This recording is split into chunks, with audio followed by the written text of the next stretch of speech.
what was really phenomenal about the report, though, was some of the things that came out of it that we were not aware of prior to the report, such as Bermuda's standing in terms of shipping vis-a-vis the rest of the world, and how important we are to the United States in areas of shipping, energy, all critical components of the U.S. economy.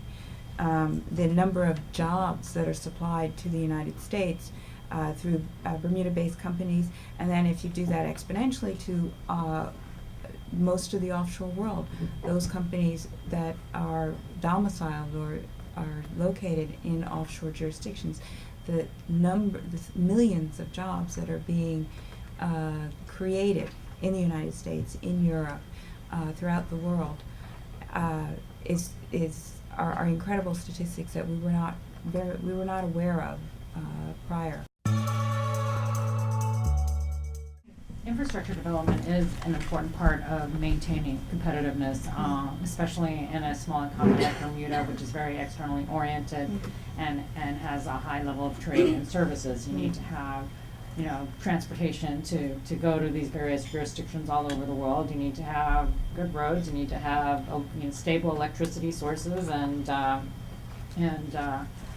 all the other infrastructure items that are there, whether it be, and it's one of the factors that underpins Bermuda's competitiveness, along with some of the factors we've already been talking about here with respect to its good business environment and a good regulatory environment, and that isn't static, that changes as needed, and these are all important functions for maintaining Bermuda's competitiveness and for Bermuda to continue to be out there leading market innovations and to be able to continue growing in these important sectors. And I also want to make a comment about the debt levels as well too. I mean, when we look at Bermuda, it is true, yes, debt in Bermuda, it's in nominal terms has tripled since 2006, but when you look at it as a proportion of GDP, it's still only about 14% of GDP. And when we look at our other credits in the AA category, the average level of debt indebtedness over the past 10 years has been around closer to 40% of GDP. And in many of its peer credits,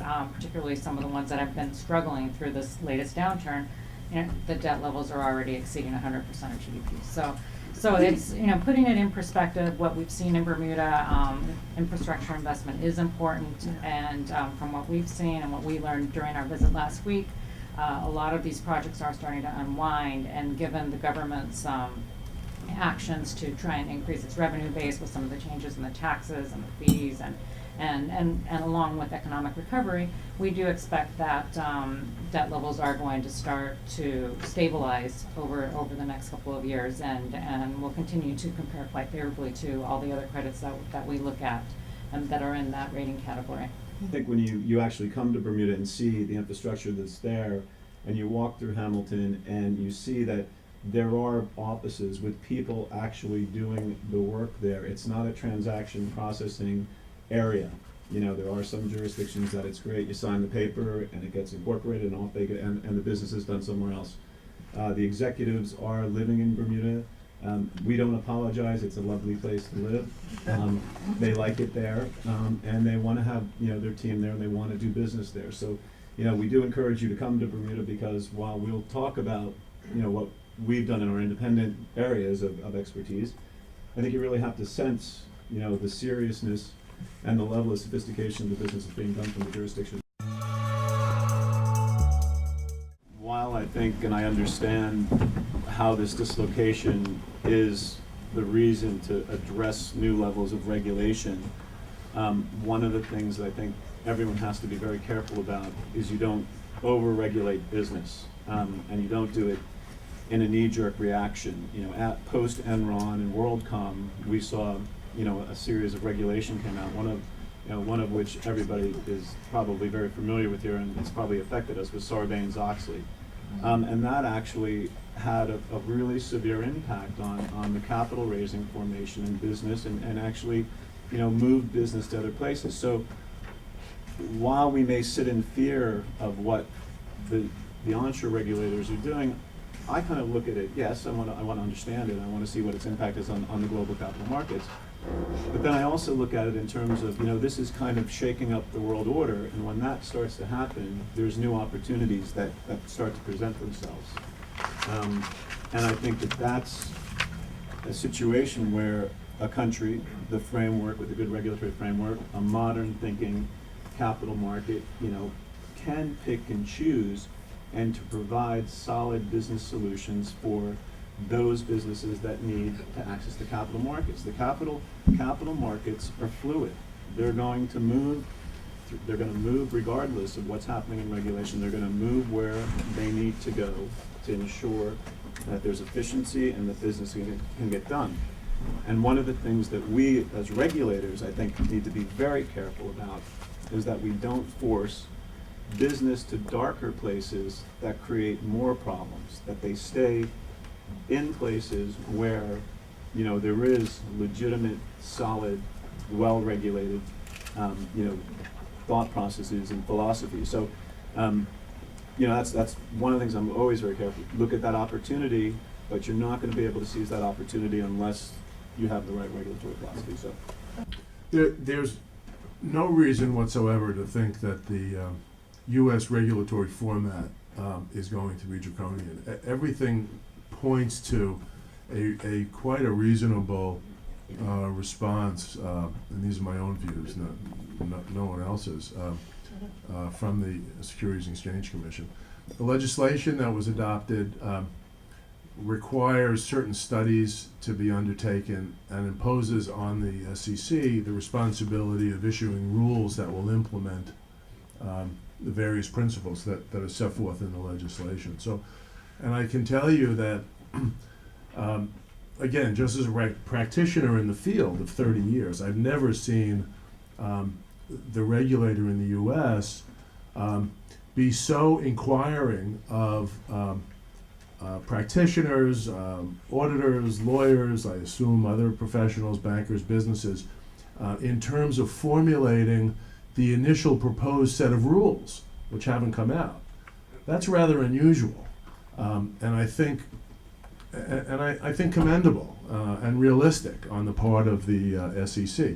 And the process, for those of you who don't know, is there's a set of rules which will be proposed. They'll be published in various things, the Federal Register, and then within 60 days there's a comment period, and then there's final rules issued. So that's the typical process. All of that has to be completed well in advance of July 21, 2011, to permit those who are regulated to react properly to meet the regulations. So back up 3 or 4 months from there. So you're talking about, March, and here we are in October. So in advance of that step, the Commission has started to look at and obtain preliminary comments from service providers about what should be done. I've never seen that before, and I think that's quite commendable. So I think Greg is right on. I think the rules, in my sense, they will not be draconian. To do business anywhere under any regulatory format, I think businesses need to know what the rules are. So I think a confusion and a unclear set of rules is very, very confusing to business, and that's the worst situation to be. And frankly, as long as I have the microphone, meetings like this, sometimes you don't see what's in front of our very eyes.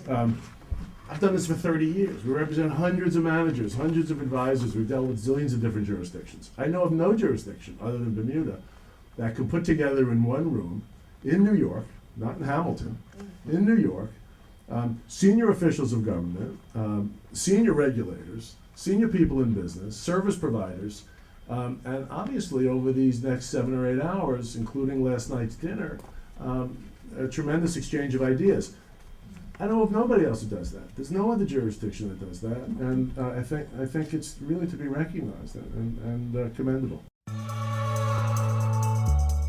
The notion of onshore, offshore, which has been said a number of times here. What does that mean? Onshore, offshore typically means, 20 years ago, meant some tax issue, some confidentiality issue, those kinds of issues.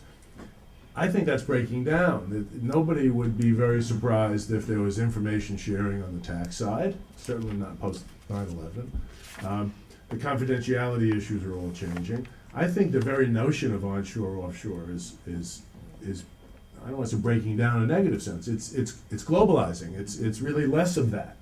That's become less important. And I think Bermuda's in a good place for that. Not only is it easy to get to, it's a good jurisdiction that just recognizes that and is kind of ahead of itself, ahead of the curve on that notion. Greg mentions grandchildren in 50 years. I already have the grandchildren, so we're like, but you'll be here in 50 years. I won't. I think that's interesting on the offshore, onshore. I mean, in my business, that's irrelevant.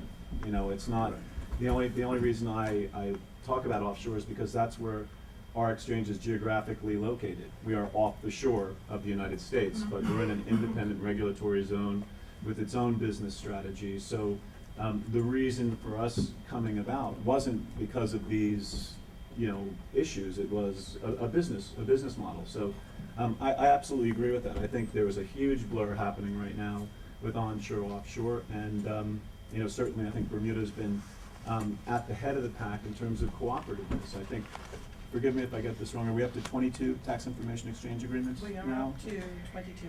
Up to With 22. more on the way. Signed. 22 signed. 22 22 signed. signed. And I think that's a massive commitment to showing that the country and the stakeholders of the country are open and cooperative.